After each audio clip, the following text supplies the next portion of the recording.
seja muito bem-vindo ao programa da Ordem dos Advogados do Brasil, que hoje é um especial sobre o seminário em comemoração aos 25 anos da Constituição Federal de 88. Vamos ao resumo das notícias.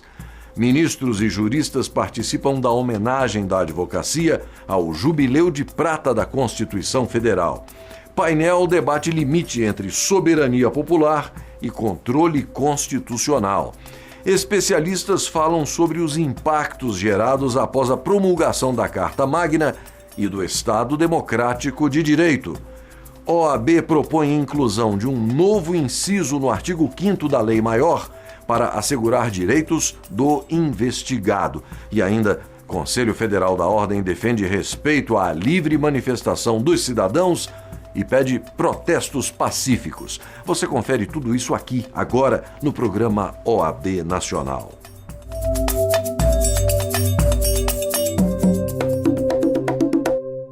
Neste ano, a Ordem dos Advogados do Brasil irá promover uma série de eventos para celebrar os 25 anos da Constituição Federal de 88. E a programação teve início com um seminário realizado na sede do Conselho Federal, em Brasília. Veja agora como foi a cerimônia de abertura do evento.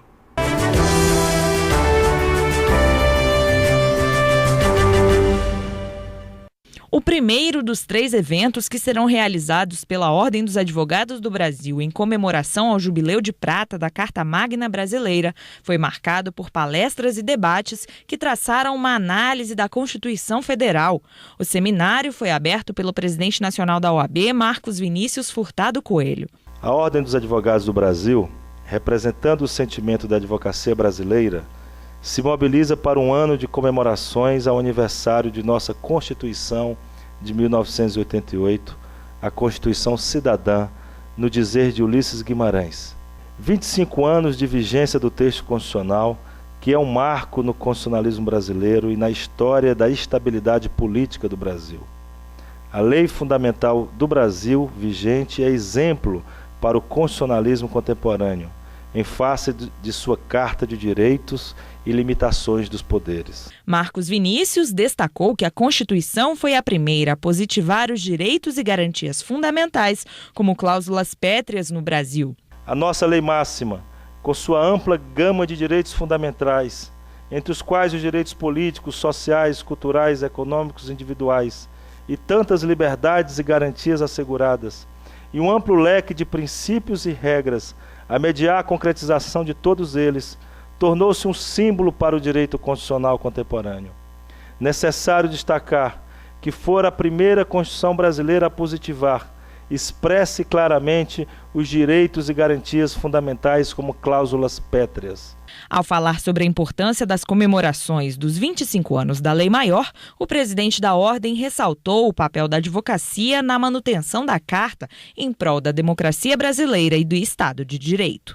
A advocacia e sua entidade, a OAB, são destacadas como essenciais à realização da justiça e à efetivação dos valores constitucionais. O trabalho da Comissão de Estudos Constitucionais, sem dúvida alguma, será fundamental para que neste triênio a nossa entidade permaneça a defender os valores constitucionais.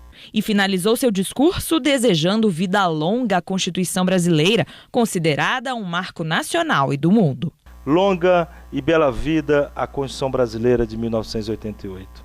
Longa e bela vida aos homens e mulheres que lutaram para produzi-la e se esforçam cotidianamente para fazê-la dique ao poder em todos os seus níveis e carta de liberdade em todas as suas expressões, assegurando a centralidade da dignidade da pessoa humana como norma gênero, como princípio básico em torno do qual todos os demais devem ser interpretados e aplicados.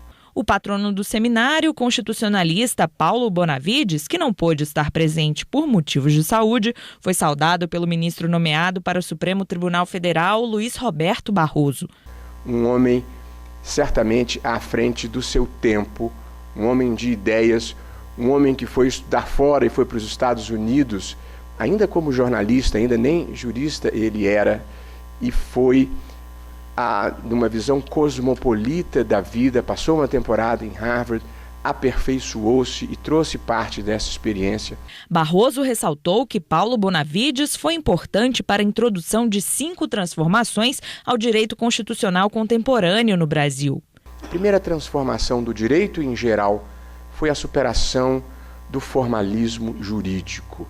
Paulo Bonavides foi um dos precursores na compreensão de que, para além da mera exegese, os juízes precisavam sim desempenhar uma atividade criativa, uma atividade integrativa. A segunda grande contribuição de Paulo Bonavides foi para o surgimento no Brasil de uma cultura pós-positivista. Foi um dos pioneiros nesta percepção de que interpretar também significa recorrer à filosofia moral, recorrer à filosofia política e, sobretudo, colocar no centro do sistema os direitos fundamentais e a dignidade da pessoa humana. A terceira transformação que nós vivemos foi a passagem da Constituição para o centro do sistema jurídico.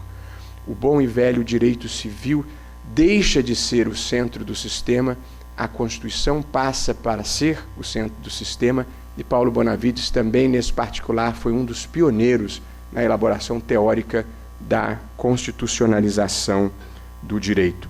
A quarta transformação importante ocorrida no direito constitucional contemporâneo foi a expansão da jurisdição constitucional.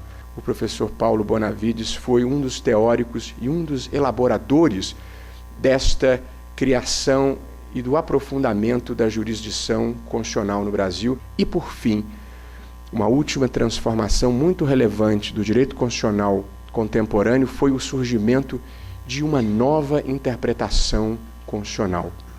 Uma interpretação que já não cabia apenas naquele modelo tradicional de regras aplicadas mediante subsunção, mas uma interpretação constitucional que precisou desenvolver inúmeras novas categorias, que incluem a normatividade dos princípios.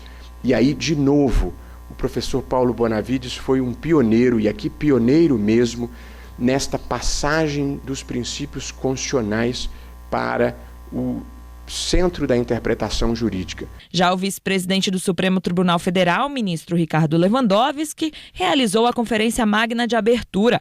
Ele fez um relato histórico desde a ditadura militar até a promulgação da Constituição de 88. A nossa Constituição é uma das mais avançadas que já se viu no país e talvez no mundo, no que respeita à proteção dos direitos fundamentais. Um dos grandes saltos qualitativos dados pelos constituintes, talvez inconscientemente, talvez sem o quererem, foi a incorporação ao texto do hoje universalmente reconhecido princípio da vedação do retrocesso. Ele quer dizer que nem o legislador, nem o administrador e muito menos o julgador podem atuar no sentido de restringir os direitos e garantias assinalados na Constituição, porquanto estes já se incorporaram definitivamente no patrimônio jurídico e político dos membros da sociedade brasileira. O ministro lembrou que a Carta Magna não apaga os rastros da ditadura militar, mas foi uma conquista dos brasileiros. Muitos daqueles que não viveram ou não sofreram na própria pele os eventos de nossa história recente, talvez não saibam que a nossa Carta de 88 foi duramente conquistada após renhidas lutas, duras e demoradas batalhas que custaram muito sangue, muito suor e muitas lágrimas aos brasileiros. Ainda na primeira parte do ato, em comemoração ao Jubileu de Prata da Lei Maior, realizada pela manhã, tomaram posse os integrantes de 3 comissões da entidade: da Comissão Nacional de Estudos Constitucionais, da Comissão Especial de Juristas para o Código Brasileiro de Processo Constitucional e da coordenação de organização da comemoração dos 25 anos da Constituição Brasileira. Abrindo sequência de palestras, o constitucionalista José Afonso da Silva falou sobre ativismo judicial e seus limites. Como exemplo de um dos casos mais recentes sobre o tema no país, ele destacou o reconhecimento da união estável entre pessoas do mesmo sexo pelo Supremo Tribunal Federal. O ativismo judicial é uma forma de interpretação constitucional criativa, que pode chegar até a constitucionalização de direitos, pelo que se pode dizer que se trata de uma forma especial de interpretação também construtiva. É por essa forma de interpretação criativa que os tribunais constitucionais europeus têm produzido constitucionalização de direito enriquecedoras da democracia de caráter social. Mas não é o caso de descer a pormenores aqui.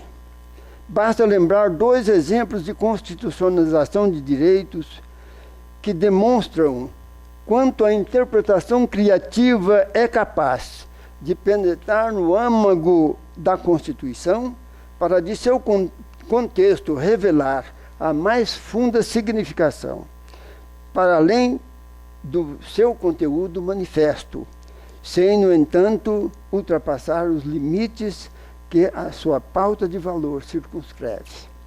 Uma placa de reconhecimento às lutas do deputado Ulisses Guimarães pela redemocratização do Brasil encerrou a primeira parte dos trabalhos do seminário 25 anos de Constituição Brasileira. A comenda foi entregue ao representante da família do deputado, Oswaldo Dante Manicardi. E você vai ver depois do intervalo, constitucionalistas debatem limite entre soberania popular e controle constitucional. É daqui a pouco, no programa OAB Nacional.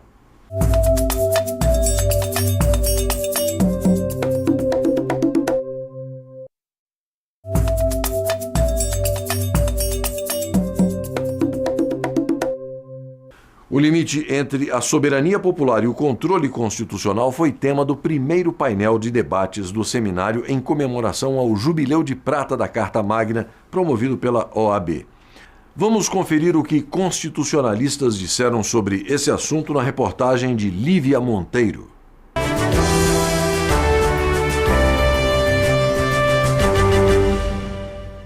O secretário-geral da OAB, Cláudio Souza Neto, presidiu a mesa do painel Jurisdição Constitucional e Função Contramajoritária do Judiciário. A primeira palestra foi a de Pedro Serrano, membro da Comissão de Estudos Constitucionais do Conselho Federal da OAB. Ele falou sobre o que tem sido chamada de crise entre o Legislativo e o Judiciário. Quando a gente fala de soberania popular e a relação que essa soberania, que o Parlamento tem com os órgãos de jurisdição, nós estamos falando fundamentalmente de uma tensão constante que há entre a soberania popular e a Constituição. Hoje no Brasil, não é segredo para ninguém, nós atravessamos uma suposta crise entre a função legislativa, o poder legislativo e o Supremo Tribunal Federal na gestão, vamos dizer assim, dessa calibragem do exercício das suas funções. O que a gente precisa esclarecer a comunidade, como comunidade jurídica, eu creio, é esclarecer as pessoas que isso, primeiro, não é novo. Segundo, isso não acaba aqui. Isso vai ser uma constante enquanto, se Deus quiser, o Brasil for uma democracia. Isso é mais uma crise de calibração, uma crise que tende a se resolver naturalmente pelo amadurecimento do processo democrático. Serrano fez um passeio na história para explicar a origem do constitucionalismo contemporâneo. O constitucionalismo contemporâneo, ele surge com as revoluções americana e francesa. É no correr do século XX que o texto constitucional vai se traduzir no que ele é hoje, ou seja, o depositário do que mais de avançado há no pensamento humano e jurídico dos respectivos países. Inicia-se, eu creio que com a Constituição Mexicana de 17, se aperfeiçoa com a de Weimar. A Constituição, o que eu queria tentar trazer é que ela já nasce um pouco com esta natureza de tensão com a soberania popular. Porque ela representa esse ideal democrático que também compõe a ideia de democracia, que são a defesa da minoria, a defesa das pessoas, os direitos fundamentais, né? É tradicional na doutrina tratar a questão da Constituição como parte do Estado de Direito e não como parte da democracia, mas ela também é um elemento integrante da ideia de democracia. Em seguida, foi a vez do segundo palestrante, Valmir Pontes Filho, presidente da Comissão Nacional de Estudos Constitucionais da OAB. O tema abordado foi responsabilidades políticas na concretização da Constituição pelos agentes constitucionais. A Constituição é uma norma jurídica, sim. Ela contém prescrições diversas, não apenas de conduta, como de competência, e admite sanções às condutas contrárias àquelas por ela prescritas. Mas há algo que distingue a Constituição de todas as outras manifestações normativas, sejam elas estatais ou não estatais. O fato de promanar do exercício de um poder político incontrastável, do ponto de vista jurídico, o chamado poder constituinte. Ou, como alguns preferem, poder constituinte originário. E nessa Constituição nós temos não apenas normas comuns, como também as chamadas sobrenormas. Pontes Filho ressalta que os problemas começam a surgir quando se passa do campo normativo para o da realidade. Até do ponto de vista hermenêutico, até do ponto de vista da interpretação, todas as normas constitucionais, quaisquer que sejam elas, hão de ter plena eficácia. Pelo menos, repito, no plano hermenêutico, ou seja, quando se trate de interpretar uma norma infraconstitucional, ter-se-á que ter como farol iluminador a própria Constituição, então ela se torna eficaz. E se a norma constitucional não é completa, competirá à Suprema Corte como guardião da Constituição, guardiã da Constituição, colmatar aquela aparente lacuna. Aparente porque, a rigor, o sistema constitucional é completo, por força dos princípios que ele contém. A terceira palestra foi proferida pelo ex-ministro do Supremo Tribunal Federal, Carlos Aires Brito. Eu já fui um crítico duro da nossa Constituição, tão duro quanto injusto. Ela, de início, não correspondeu às minhas expectativas. Era uma época em que eu radicalizava um pouco na minha militância ideológica. E eu achava que a Constituição estava, tal como produzida, eu achava que ela não estava à altura das expectativas geradas no plano social, sobretudo. Mas refleti um pouco mais, parei e disse, olha, essa é a Constituição que temos. E no atacado normativo ela é muito boa. Os defeitos são no varejo. Aqui e ali, pontualmente, topicamente, não é uma boa Constituição. Mas, em geral, ela é meritória. Sobretudo porque, primeiro, foi o fruto de uma elaboração intensamente democrática. Diz o preâmbulo, instituir um Estado democrático destinado a, ou seja, uma democracia como estrada, caminho, via, conjunto de condições de realizabilidade, e diz a Constituição, dos direitos sociais individuais e de 6 valores que ela, a Constituição, no seu preâmbulo, rotulou às expressas, portanto, de supremos. 6 valores: desenvolvimento, bem-estar, justiça, segurança, igualdade e liberdade. Aires Brito ressalta: a Constituição demarcou o espaço dos 3 poderes e assegurou ao Judiciário a última palavra. Não por acaso, o rol dos poderes do Estado, no artigo 2º da Constituição, é esse: poder legislativo, poder executivo, poder judiciário. É uma ordem cronológica e lógica. São os 3 momentos, né, lógicos, racionais, da vida do direito e da vida do Estado. Assim como tudo na sociedade afunila para o direito, tudo afunila para o poder judiciário. Não se pode impedir o judiciário de dar a última palavra, como não se pode impedir a imprensa de dar a primeira palavra. Quem fala primeiro é a imprensa, quem fala por último é o poder judiciário. Essa Constituição legitimou o judiciário, fazendo dele, né, o ponto de unidade material no âmbito da tripartição dos poderes e a instância autorizada a decidir com definitividade. Só se recorre para o próprio Poder Judiciário. Dentro do Judiciário, colocou o Supremo Tribunal Federal, no artigo 102, dizendo as expressas, compete precipuamente ao Supremo Tribunal Federal a guarda da Constituição. O guardião-mor da Constituição é o Judiciário. Nós vamos fazer uma breve pausa para o intervalo, mas a seguir você confere. Especialistas falam sobre os impactos gerados após a promulgação da Carta Magna e do Estado Democrático de Direito. Nós voltamos em instantes.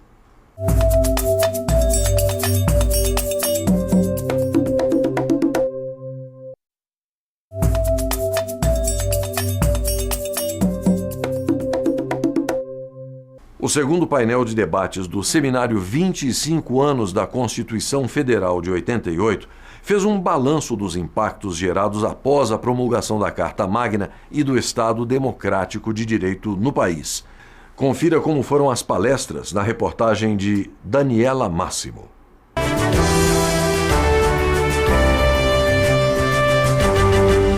O segundo painel de debates do seminário 25 anos da Constituição Federal de 1988 fez um balanço dos impactos gerados após a promulgação da Carta Magna e do Estado Democrático de Direito no país. As políticas públicas, a interpretação das leis e a tomada de decisões foram o foco das discussões. O advogado integrante da Comissão Nacional de Estudos Constitucionais da OAB, Luciano de Araújo Ferraz, foi o primeiro a palestrar e abordou o tema Os Direitos Fundamentais como Política de Estado. Segundo ele, são necessárias políticas públicas sociais na área econômica, cultural e social para que os princípios previstos na Constituição sejam minimamente efetivados. É por intermédio de políticas públicas que o Estado conseguirá concretizar direitos fundamentais. E, portanto, é necessário a participação desta feita dos poderes constituídos para o desenvolvimento desses direitos. Gilberto Bercovitch diz que, entre todos os direitos, o direito mais fundamental, no modo de ver dele, seria o direito ao desenvolvimento nacional, que o desenvolvimento nacional carregaria com ele a perspectiva de diminuição das desigualdades regionais, a perspectiva de bem-estar de todos. E, de fato, a Constituição ela traça o quadro para os direitos fundamentais serem realizados, mas ela não diz de que maneira, e isso tem que estar estabelecido em políticas.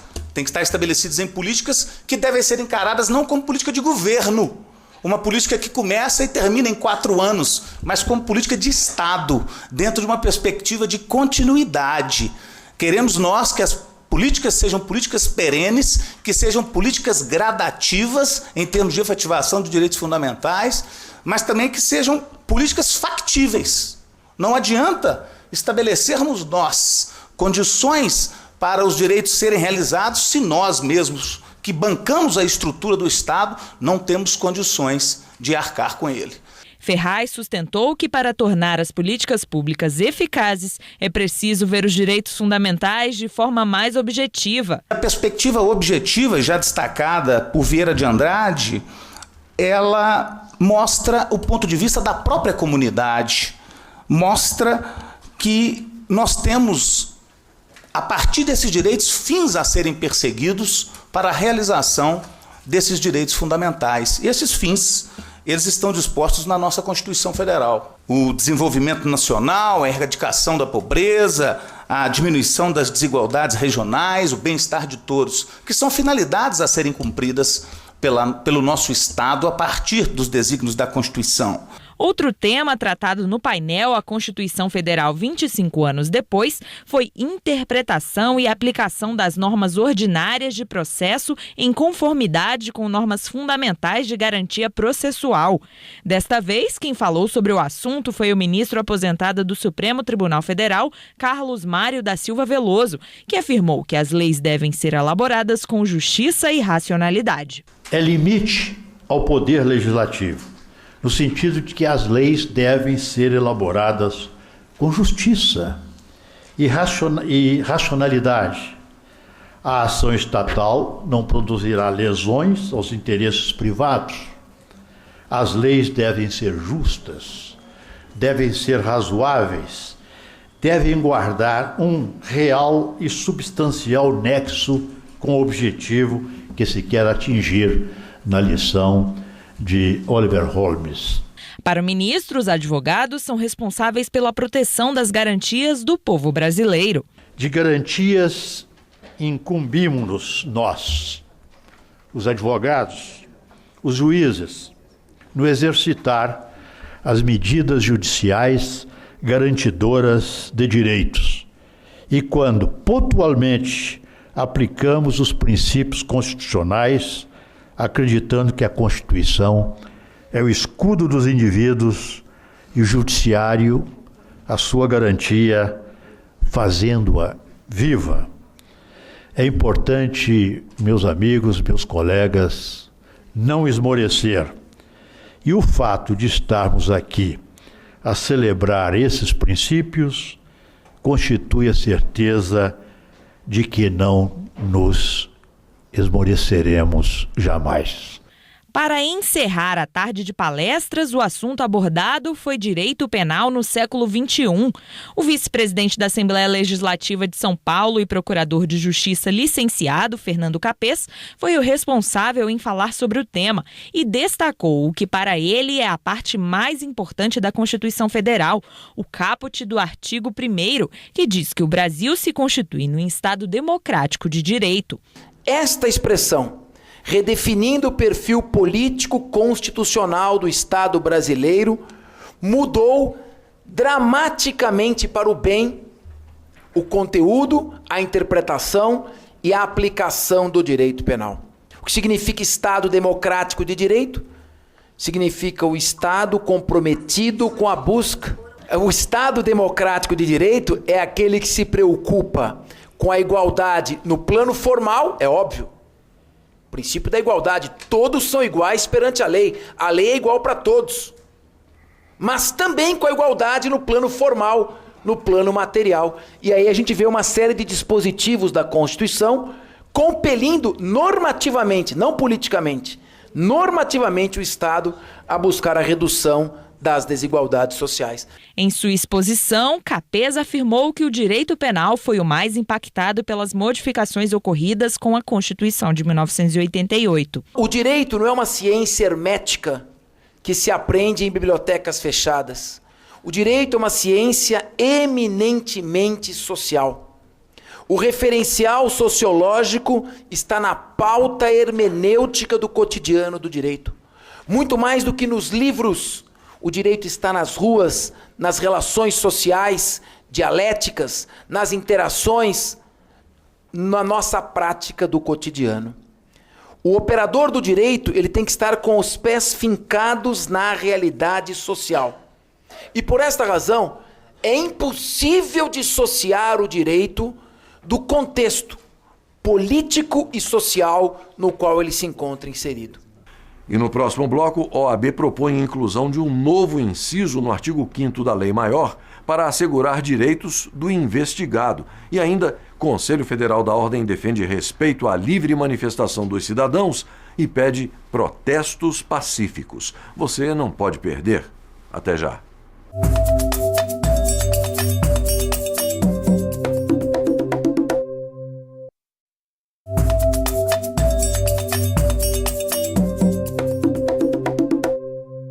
No encerramento da homenagem prestada pela Advocacia à Constituição Federal de 88, foi divulgada a Carta de Brasília. No documento, o Conselho Federal da OAB propôs a inclusão de um novo inciso no artigo 5º da Lei Maior do país para assegurar direitos do investigado.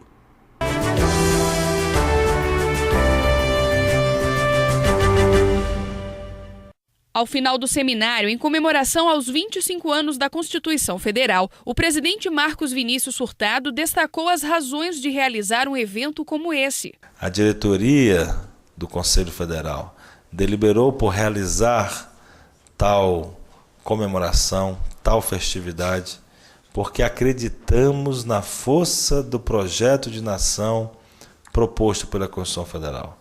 Uma nação equilibrada. Um projeto no qual, ao passo em que a Constituição Federal assegura o cumprimento dos princípios, como da moralidade e da impessoalidade, também exige que se respeite o devido processo legal, a ampla defesa e a presunção da inocência. À medida em que assegura a liberdade de expressão, também determina o respeito à honra e à imagem das pessoas. Uma Constituição que assegura a livre concorrência, a liberdade de iniciativa, mas determina o respeito aos valores sociais do trabalho, como também ao respeito ao consumidor, ao meio ambiente. Portanto, uma Constituição equilibrada, que traz um projeto de nação a ser efetivado. O respeito da Constituição Federal é, de fato, um caminho certo para que tenhamos a construção de uma sociedade justa e fraterna, principalmente pondo em prática, com eficácia plena, o princípio gênero de toda a Carta Constitucional, que é o da dignidade da pessoa humana. Este é o centro gravitacional do Estado e da sociedade. E o respeito à pessoa humana é, portanto, o fundamento de existência do Estado e a meta a ser alcançada por esse Estado. Um Estado que não assegura a plenitude da liberdade, do respeito às pessoas, é um Estado que não é legítimo, não cumpre com a sua função. O encerramento foi marcado pela palestra de Celso Antônio Bandeira de Mello. O jurista falou a respeito dos 2 pilares sobre os quais a Constituição de 88 foi construída: a preocupação social e a visão altamente protetora do empresariado brasileiro. Essas 2 pilastras não se realizaram integralmente. É impossível negar que a preocupação social, que se traduz na Constituição em vários dispositivos, eu vou referir apenas o artigo 3º, ao falar na criação de uma sociedade justa e solidária, ao mencionar a redução das desigualdades sociais e regionais, ou como aparece no artigo tanto no 170 como no artigo 192, uma intensíssima preocupação social. Não se pode negar que esta previsão do texto constitucional brasileiro começou a ser realizada. A segunda pilastra que sustenta a Constituição, a meu ver, ao ser construída, ao ser edificada, era uma defesa declarada do empresariado nacional. Isso não era evidente tão só nas declarações a respeito da soberania nacional, do desenvolvimento nacional, mas especificamente em alguns dispositivos. Aquele que pressupunha uma proteção especial à indústria nacional, ao empresariado nacional em geral, e que, sobre pressupor isto, estabelecia a possibilidade de ser concedido um tratamento privilegiado nas aquisições feitas pelo poder público, sempre que o Estado, a União, os Estados Federados, os municípios estivessem pretendendo adquirir bens e serviços. Bandeira de Mello lamentou o fato de o pilar relativo à defesa do empresariado nacional ter sido comprometido pela política neoliberalista praticada em governos anteriores. Mas o jurista fez elogios à Carta Magna e conclamou a advocacia a defendê-la. Nossa Constituição certamente é maravilhosa e a interpretação dela pode nos levar a grandes avanços e a grandes progressos. Vejam os senhores que foi com essa Constituição que um metalúrgico transformou o Brasil e o tornou uma potência respeitada no mundo inteiro, Porque nós, advogados, supostamente deveríamos ser mais preparados do que esse metalúrgico, não somos, eu sei que nós não somos, mas supostamente deveríamos ter a nosso favor, digamos, a ilustração e a cultura. Nós devemos pôr em prática todo o nosso conhecimento jurídico em defesa das ideias que nortearam a Constituição brasileira.